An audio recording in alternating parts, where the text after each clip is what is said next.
Módulo 2. Lenguaje y lengua en la construcción de la individualidad y de la realidad. No resulta difícil en la actualidad referirse a la relación de interdependencia absoluta existente entre la construcción de la realidad social, de los valores semánticos, de la estructuración sistémica de cada lengua y, por supuesto, de toda individualidad inserta en un universo simbólico determinado, sea vista esta como comportamiento o modo de estar en el mundo, o como sujeto social partícipe de una comunidad lingüística determinada. Lenguaje y lengua en la construcción de la individualidad y de la realidad. Ciertamente todas estas entidades mencionadas están posibilitadas por construcciones mediatizadas por el lenguaje, y el uso particular de este que cada persona realiza desde su entorno. Esto es una lengua. Procesos constructivos que son, sin lugar a dudas, posibles en términos comunicativos. Y son, precisamente, estos procesos comunicativos los que permitirán, en el plano social, la formalización de la realidad a través de exteriorizaciones confrontadas y validadas como reales, esto es objetivadas como cosas reales. La integración de cosas reales a través de la lengua posibilitará la definición de toda individualidad y, de la misma manera, la comprensión de sí mismo, del mundo y de la presencia en él. Asimismo, aportará calidad a la autoposesión que implica todo autoconocimiento y su respectiva consecuencia, una presencia frente a los otros, libre y verdadera, que se traducirá en un refluir afectivo recíproco entre los individuos que participan socialmente en la construcción de su entorno. Gracias a los aportes que en la actualidad han hecho las ciencias humanas es que podemos tener una cierta claridad del funcionamiento e importancia que tiene el desarrollo de competencias lingüísticas y el uso adecuado de la lengua en las actividades humanas. Razón que nos obliga a describir y conocer estos procesos para optimizar actividades de enseñanza-aprendizaje y proponer modelos metodológicos acordes a la naturaleza de los procesos, del entorno, de su generación y de las personas que participan de ellos.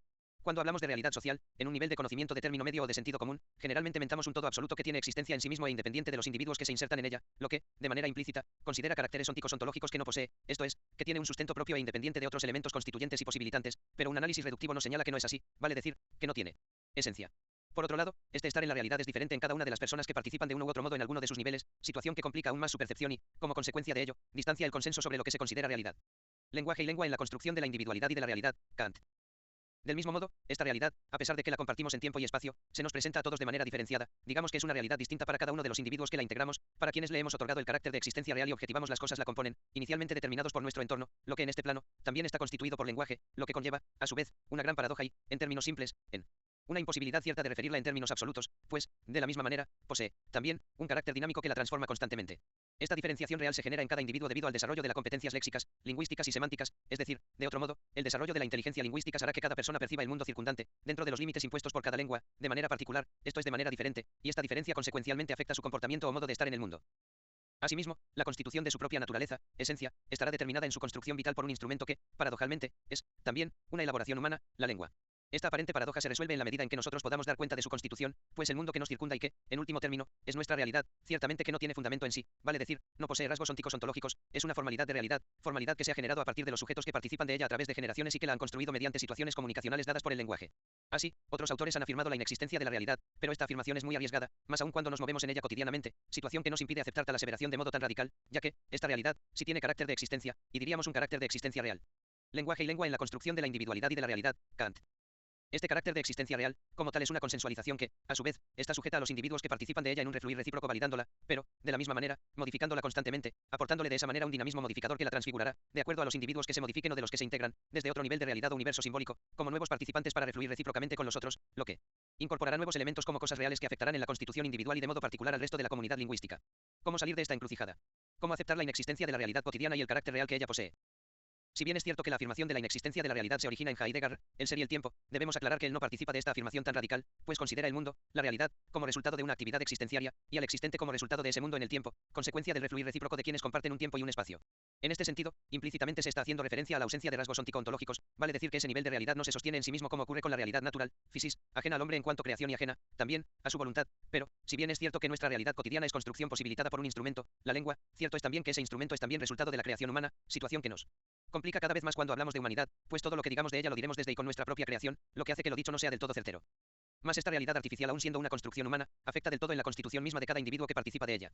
Esto es que todo Dasein no será y depende esencialmente de ella para su propia constitución, por lo que decir que es inexistente es, también, aceptar la inexistencia del hombre y de lo humano, y por este camino no llegaríamos muy lejos. Lenguaje y lengua en la construcción de la individualidad y de la realidad, Kant. Convengamos, entonces, que todo espacio real está formado por cosas objetivadas en términos de lenguaje y a través de procesos comunicativos. Que su carácter de existencia real estará dado por validación consensualizada y mediante el lenguaje, vale decir, que el carácter de existencia real se constata en el nombre que cada cosa tiene. Que la realidad, y por tanto el conocimiento que de ella se tiene, posee un carácter colectivo y está sujeta a una modificación dinámica que alcanza a los individuos que participan de ella. Que los individuos, integrantes de una comunidad lingüística determinada, dependen, para la constitución de sí mismos, de las cosas reales que internalicen de su entorno, y que esa internalización solo es posible en términos de lenguaje, lo que se traduce en que la calidad de la internalización y, por tanto, de las cosas reales internalizadas dependerá del desarrollo de sus capacidades lingüísticas y del conocimiento y uso apropiado que tenga de su propia lengua. Se sigue de esto que el modo de estar en el mundo comportamiento, digamos que es entre qué cosas reales nos situamos y el cómo, en otras palabras entre qué nos situamos y de qué modo nos localizamos entre las cosas reales. Este saitas y locus que originará nuestra perspectiva y punto de vista respectivamente, estará, entonces, también determinado por el lenguaje. Lo que nos permite aseverar que el comportamiento es cultural y no instintivo, que nuestro modo de percibir el mundo no es fisiológico y que, desde luego, lo humano y su consecuente humanidad son lenguaje y lengua exclusiva y excluyentemente. Revisemos sucintamente los niveles de la construcción social de la realidad con sus diferentes estadios para poder, más adelante, relacionarlo con los otros procesos que hemos consignado con anterioridad con el propósito de evidenciar sus respectivas conexiones e interdependencias. Pues bien, si aceptamos que la realidad es una construcción social a través de situaciones de comunicativas a lo largo de las generaciones, nos debemos preguntar por el punto de partida y por el qué y cómo se origina. Para esto recurramos a Peter Berger y Thomas Lackman en su libro La construcción social de la realidad, quienes consignan 5 etapas: habituación, exteriorización, legitimación, historicidad, institucionalización y universos simbólicos. La construcción social de la realidad. Las acciones habitualizadas retienen, por supuesto, su carácter significativo para el individuo, aunque los significados que entrañan llegan a incrustarse como rutinas en su depósito general de conocimiento que da por establecido y que tiene su alcance para sus proyectos futuros. La habituación, exteriorización. En este primer momento, estamos haciendo referencia al conocimiento y a los comportamientos individuales, por tanto subjetivos de cada persona, comportamientos que generarán, a su vez, un conocimiento que permitirá a cada cual moverse familiarmente en el mundo externo, esto es con habitualidad, habitualidad que no es cuestionada y que permitirá establecer los límites de nuestra realidad en particular. Esta habitualidad se fundamenta en la repetición del acto exteriorizado, de allí que la exteriorización sea el momento inicial para la formación de la habitud y, como ya hemos mencionado, todo ser humano verifica su existencia real en su propia habitud, lo que se traducirá, a su vez, en un modo y una manera particular y diferenciada de estar en el mundo. Si nosotros hablamos de habitud es necesario para comprender este concepto o ponerlo a hábitat, así los animales poseen un hábitat en cuanto, biológicamente establecen una relación cerrada con el mundo físico externo, relación que ya viene, de algún modo establecida por su sistema biológico que permite responder a los estímulos externos que el mundo físico presenta, en tanto, el hombre no posee esa relación, muy por el contrario, el hombre se relaciona con el mundo externo de manera abierta. Entendemos que no posee respuestas preestablecidas por su biología, sino que estas están dadas culturalmente y no se relaciona con el mundo físico sino con el mundo real, vale decir se establece una relación abierta con las cosas reales entre las cuales se sitúa. Precisamente, la frecuencia de la relación con esas cosas reales establecerá la habitualidad, espacio que adquiere significado particular para el individuo en cuanto se mueve en él con naturalidad tal cual es. Esta exteriorización permite, de la misma manera, la creación de un espacio intersubjetivo que compartirá con su interlocutor, quien se abrirá con reciprocidad, estableciendo una relación de interdependencia física entre ambos. Esta confrontación es justamente la objetivación en cuanto ambos individuos integran recíprocamente aspectos subjetivos, creando una nueva entidad que es el resultado de la sumatoria de significaciones y valoraciones aceptadas como reales. Pues bien, queda claro que la realidad se establece a través de un proceso y que ésta no tiene un carácter ontico-ontológico, es decir, no tiene verdad en sí misma, por el contrario, es una acción creativa comunitaria. Legitimación. Este momento será el que originará los universos simbólicos que enmarcarán nuestra realidad social, pues este implica ya una aceptación más allá de lo individual, de lo subjetivo. Constituye una objetivación de segundo orden. La legitimación produce nuevos significados que sirven para integrarlos ya atribuidos a procesos institucionales dispares. La función de la legitimación consiste en lograr que las objetivaciones de primer orden ya institucionalizadas lleguen a ser objetivamente disponibles y subjetivamente plausibles para los sujetos que se van integrando a una comunidad lingüística determinada o a un grupo social que ya se identifica a través de las objetivaciones realizadas y que ya funcionan como cosas reales entre las cuales se sitúan. Pero, aún así es necesario que estas cosas reales sean legitimadas, es decir, que se les otorgue un carácter de verdad que suponga la aceptación de los integrantes como cosa real, es decir, como verdaderas. Para ello, se hace pertinente una fundamentación, así se pueden constatar 4 tipos de validaciones de acuerdo a la historia y al desarrollo cultural de los mismos pueblos. En primer lugar, consignamos la premiética que pretende dar un carácter de verdad a la cosa objetivada con un cuento o una leyenda que la valide. En segundo lugar, está la mítica, construye un sistema mitológico que se reafirma con las mismas cosas reales, señala su origen y las cosas están allí, como reales lo que a su vez confirma el valor de la fundamentación. En una tercera posibilidad, está la teórica, o precientífica, y, finalmente, la científica que se sostiene en la experimentación.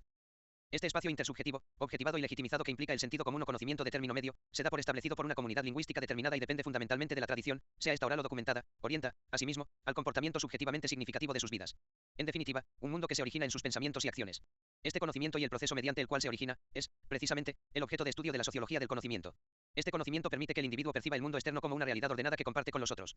Conocimiento que se circunscribe a la competencia pragmática en quehaceres rutinarios, ocupando un lugar prominente en el cúmulo social del conocimiento. Historicidad. Este aspecto está referido al tiempo, digamos que a la permanencia de lo objetivado en una comunidad determinada. Con el paso de las generaciones estas objetivaciones se hacen independientes de los sujetos que inicialmente la exteriorizaron. Con esta independencia esa objetivación adquiere un carácter de existencia verdadera, pasando a ser un objeto real de nuestra realidad, y que es reconocido por un número amplio de sujetos que se sitúan en lo extracomunitario. Institucionalización. El objeto con carácter real se ha independizado de tal modo de los individuos que, como conocimiento social, forma parte de una tradición y no se puede ya establecer su origen. Por otro lado, esta exteriorización institucionalizada pugna por mantener su independencia y su sustentación como objeto real de tal manera que su permanencia en el tiempo quede asegurada. Universos simbólicos. Se conciben como la matriz de todos los significados objetivados socialmente y subjetivamente reales, toda sociedad histórica y la biografía de un individuo se ven como hechos que ocurren dentro de ese universo. De este modo, este universo simbólico va a afectar a cada uno de los individuos que participan de él. Afección que no solo va a determinar el comportamiento en el mundo de cada individuo, sino que, además, va a constituir su referente significativo último. Forma parte objetiva de la realidad como cosa real y, como cosa real, afecta en la constitución esencial de los individuos que integran ese universo. Participa del referencial individual en el modo de estar en el mundo, comportamiento, y en la interpretación que haga de este. Lo que nos remite necesariamente al comportamiento humano, entendiendo que este es cultural. Toda acción humana como tal es una actualización, esto es un acto, una presencia y apertura al mundo externo, hacia lo real, hacia la realidad inmediata y cotidiana a través de las suscitaciones reales. Esta apertura es el fundamento del comportamiento humano. De aquí que cuando hablamos de comportamiento humano tengamos que hablar de lo subjetivo y de lo objetivo, puesto que todo hombre se mueve entre cosas externas y cosas internas. Las cosas, internas y externas, modifican el estado vital, es decir, las cosas provocan una apertura volitiva en el viviente que lo obliga a responder. Universos simbólicos, Kant. Con cada respuesta el viviente adquiere un nuevo estado vital, esto es una nueva relación cosas externas, cosas internas. Las cosas modifican el estado vital y el viviente responde, con lo cual se adquiere un nuevo estado, digamos que estructura un nuevo momento constituyente, un nuevo estado de quiescencia. De aquí que la interdependencia estado vital y cosas siempre se resolverá en un nuevo estado vital o actividad constitutiva. Todo comportamiento está formado por tres momentos unitarios. Suscitación, momento según el cual las cosas modifican el estado vital y mueven a una acción. Afección, alteración del estado, alteración del tono vital, lo que se traduce en un momento de incertidumbre e implica una tensión hacia la respuesta adecuada. Respuesta, está dada cuando se alcanza el nuevo estado, es decir, cuando se pasa a otro estado constitutivo, a una nueva quiescencia. La autoposesión está siempre mediada, y aquí, además, mediatizada por las cosas. Esta mediación es justo el comportamiento. El viviente se posee a sí mismo mediante su comportamiento. Esta actividad es procesual. Un viviente jamás está en un estado fijo, va recibiendo continuas suscitaciones que lo llevan de un estado a otro. Por lo tanto, toda actividad está siempre en transición, en movimiento de un estado a otro. Pero, este desplazamiento no consiste formalmente en el proceso de suscitación, afección, respuesta. Consiste formalmente en un proceso de estados. Pero, todas estas operaciones solo son posibles en términos de lenguaje y la calidad de estas depende exclusivamente del conocimiento y uso que se tenga de una lengua. De esta manera, como se explica en el párrafo anterior, el lenguaje pasa a constituirse en realidad fundante, esto es, a ser el fundamento de nuestra existencia y de nuestro mundo. Cuando hablamos de lenguaje, entonces, estamos hablando de capacidad de nous, es decir, de la capacidad de contemplación, más fácil aún, de la capacidad de retener la esencia de las cosas, ya podemos advertir la relación que se establece entre apertura y lenguaje. Pero, ¿cómo y mediante qué podemos expresar al otro nuestras nociones, o cómo podemos retener las esencias de las cosas de tal modo de poder establecer las bases para la creación de nuestra existencialidad, tanto en el plano individual como en el colectivo? Asimismo, ¿cuáles son los aspectos del proceso que nos permite captar o retener esas esencias? La única posibilidad de transferir las esencias es con el discurso. El proceso que nos permite retener la esencia de las cosas. Sin lugar a dudas que la única posibilidad de transferir esas esencias es a través del discurso, es decir, a través de la lengua, o mejor aún, situándonos en el plano individual, a través del habla, realización particular y personal de una lengua, a saber, de un sistema de signos codificados de posesión mutua y social, y, de esta manera, ya nos estamos aproximando al problema que nos plantea la comunicación. Formas de conocimiento. Abordemos, entonces, el problema de la realidad como el punto de inicio de la estructuración de ese universo simbólico que hemos consignado como referente. Heidegger, en su libro El ser y el tiempo, ve esta realidad externa, o inmediata, como una consecuencia de los hombres en el mundo, es decir, un resultado del refluir de los individuos, Dasein, entre sí en un espacio comunitario, de aquí su concepto de ser ahí, pero esta realidad en la cual verificamos nuestra propia existencia es solo una posibilidad, dentro del enorme abanico de posibilidades que tiene para su concreción, por tanto esta realidad no es verdad absoluta en sí misma, sino que la verdad debe encontrarse en aquello que la posibilita, su origen, aún así, nosotros, para conformarnos en sí mismos dependemos de los otros, es decir, de todos aquellos que refluyen en ese espacio de realidad determinado por un tiempo y un espacio, y en el cual yo, como existente, me inserto. De aquí que toda concreción de la realidad, como posibilidad de ser, va a depender siempre de lo tradente, de lo etéreo y de lo histórico, digámoslo de otra manera, un mismo origen, o esencia en palabras de Heidegger, tiene múltiples formas de realización dependiendo de la tradición y de la historia. Dicho de manera más objetiva y precisa por Xavier Zubiri en su intento por explicar el comportamiento humano, formalidad de realidad en donde el lenguaje constituye la realidad fundante, pues permite toda concreción de mundo. Y esta concreción solo es factible dentro del lenguaje, de aquí que cada lengua, implícitamente, tiene un modo diferenciado de formalizar la realidad, y esta formalización resulta ser la base para la estructuración de los referentes colectivos, actuando como un presupuesto dentro de todo comportamiento lingüístico. De esta forma las cosas externas, mundo, estarán directamente ligadas con la constitución de los referentes en cuanto va a determinar las significaciones y valoraciones. Todo acto humano se enmarca dentro de lo que debemos de contemplar como comportamiento, así, todo acto va a ser resultado de una unidad temporal pretérita presente futura y esta siempre se dará en una relación entre cosas externas y cosas internas, vale decir, entre la objetividad del mundo externo, de la particular realidad inmediata que todo individuo posee, y la interioridad, individualidad subjetivada que se estructura a través de la experiencia directa con las cosas, digamos con la apropiación del mundo externo. Formas de conocimiento, Kant. Cuando hablamos de cosas externas estamos haciendo referencia al mundo externo, a la realidad cotidiana en la cual se inserta todo individuo, objetualizada socialmente, esto es a la realidad contenida en el lenguaje, vale decir, a todo aquello que tiene carácter de existencia real otorgado comunicativamente por medio de las exteriorizaciones confrontadas y validadas de experiencias individuales en respectividad con los otros, con quienes refluimos cotidiana, social y comunicativamente. Estas cosas externas permiten en el hombre la instalación, vale decir, el locus. En cambio las cosas internas van a posibilitar el aspecto modal de esa instalación, el saitas. De esta manera todo viviente humano queda sujeto a esta relación que no es otra cosa que una actividad constante y primaria. Relación que pasa a ser una actividad constitutiva de todo individuo en el mundo, conformando de ese modo todo estado vital, momento constituyente. Las cosas, internas y externas, modifican todo estado vital, es decir, las cosas provocan una apertura volitiva en el viviente que lo obliga a responder, suscitación real. Con cada respuesta, la persona adquiere un nuevo estado vital, vale decir, se ve enfrentada a estructurar una nueva relación cosas externas cosas internas. Entonces, las cosas modifican el estado vital y el viviente responde, con lo cual adquiere un nuevo estado, digamos pasa a otro momento constituyente, un nuevo estado de quiescencia. De aquí que la interdependencia estado vital y cosa siempre se resolverá en un nuevo estado vital o actividad constitutiva. Las respuestas a las que nos vemos obligados se fundamentan en los estados vitales anteriores y posibilitarán las respuestas futuras evidenciando esa unidad temporal que caracteriza todo acto. De aquí, también, la continuidad necesaria del comportamiento. De la misma manera, la calidad, tanto del registro de las experiencias, valoraciones y significaciones, como las respuestas que elaboremos a esas suscitaciones dependerán del manejo de una lengua. De lo expuesto se sigue que el comportamiento humano está dado por tres momentos unitarios, a, suscitación, b, afección y c, respuesta. Momentos indisolubles, puesto que la ausencia de alguno de ellos hace que, formalmente, esta actividad no se registre como realizada. Entonces, cuando hablamos de suscitación estamos haciendo referencia al momento según el cual las cosas modifican el estado vital y mueven a una acción. Formas de conocimiento, Kant.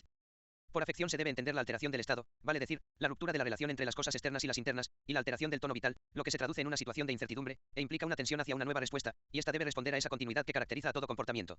Y la respuesta está dada cuando se alcanza el nuevo estado, es decir, cuando se pasa a otro estado constitutivo, a una nueva quiescencia.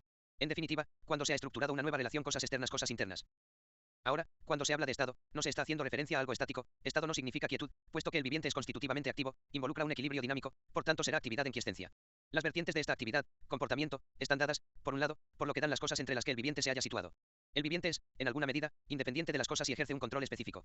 Por otro lado, en su comportamiento, el viviente expresa que es en sí mismo una actividad que va dirigida hacia sí mismo, es decir, hacia una autoposesión. Estas dos vertientes van a constituir formalmente actividad vital. De aquí que toda actividad vital sea autoposeerse y esta posesión va a traducirse en una mediatización. La autoposesión está siempre mediada y, aquí, además, mediatizada por las cosas. Esta mediación es justo el comportamiento. El viviente se posee a sí mismo mediante su comportamiento. Esta actividad es procesual, vale decir que está siempre apoyada en los momentos anteriores, permitiendo con ello la continuidad, como decíamos con anterioridad, aspecto fundamental de todo comportamiento. Ahora, cuando hablamos de continuidad debemos entender que esta se da como una constante en la decurrencia entre cada uno de los estados vitales que formalmente van a constituir nuestra historia individual. De allí que, en esta continuidad, descanse nuestra libertad personal y nuestro comportamiento verdadero y deberíamos agregar en atención a nuestro propósito que será, a su vez, la base de toda creatividad. De otra manera, un comportamiento libre y verdadero será posible solo en esa continuidad. Un viviente jamás está en un estado fijo, va recibiendo continuas suscitaciones que lo llevan de un estado a otro. Por lo tanto, toda actividad está siempre en transición, de un estado a otro. El lenguaje. Así, cuando hablamos de lenguaje, no estamos hablando de un mero instrumento de transferencia de información como se lo considera cotidianamente, sino que, por el contrario, nos estamos refiriendo a una capacidad constituyente de nuestra propia esencialidad, tanto en el plano individual como en el colectivo. Esta capacidad es privativa de toda persona, privativa puesto que, como capacidad, está íntimamente ligada a otra capacidad, también diferenciadora y exclusiva de nuestro género, como lo es la apertura, condiciones que no se advierten en ningún otro viviente animal. De este modo, apertura y lenguaje hacen posible la existencia humana y, a su vez, el mundo humano, aunque parezca redundante es necesario expresarlo, será el cobijo de nuestras individualidades. De la misma manera, en ese mundo, realidad, y solo en el posible la actividad constituyente de toda persona humana y de toda humanidad, pues bien, ese movimiento vital no puede ser realizado, insisto, sino a través del lenguaje. Por tanto, ¿qué es el lenguaje? ¿Qué lo posibilita? ¿Y cómo se manifiesta en el plano individual? Evidentemente que no podremos dar respuestas acabadas a estas preguntas, puesto que el pequeño espacio de tiempo del que disponemos no lo permite, más si es factible señalar algunos rasgos esenciales que nos darán luz respecto de lo que nos preocupa y que ya está estipulado en el título de esta ponencia. Si ya expresábamos que apertura y lenguaje son capacidades íntimamente relacionadas entre sí y posibilitantes de la experiencia, punto de partida para la formación de nuestras subjetividades y de la formalización de la realidad, seguidamente tenemos que aceptar, también, que estas son, a su vez, las que permitirán la generación de mundos, entendiendo por mundo a todo espacio en donde haya diferencia ontológica y, con ello, de la misma manera, generarán la existencia humana. Estas capacidades permiten abrirse a lo externo, estableciendo una relación abierta con el medio cultural, en el cual todo sujeto humano se inserta, esto es con su realidad inmediata. Respondiendo a esas suscitaciones que lo externo le ofrece con respuestas reales, respuestas que no nos son dadas por nuestra biología, como ocurre con los demás vivientes animales, por el contrario, todas estas respuestas, comportamiento humano propiamente tal, son de naturaleza cultural, lo que se traduce y, a su vez, explica la trascendencia biológica que implica toda existencia humana. Fin del módulo 2.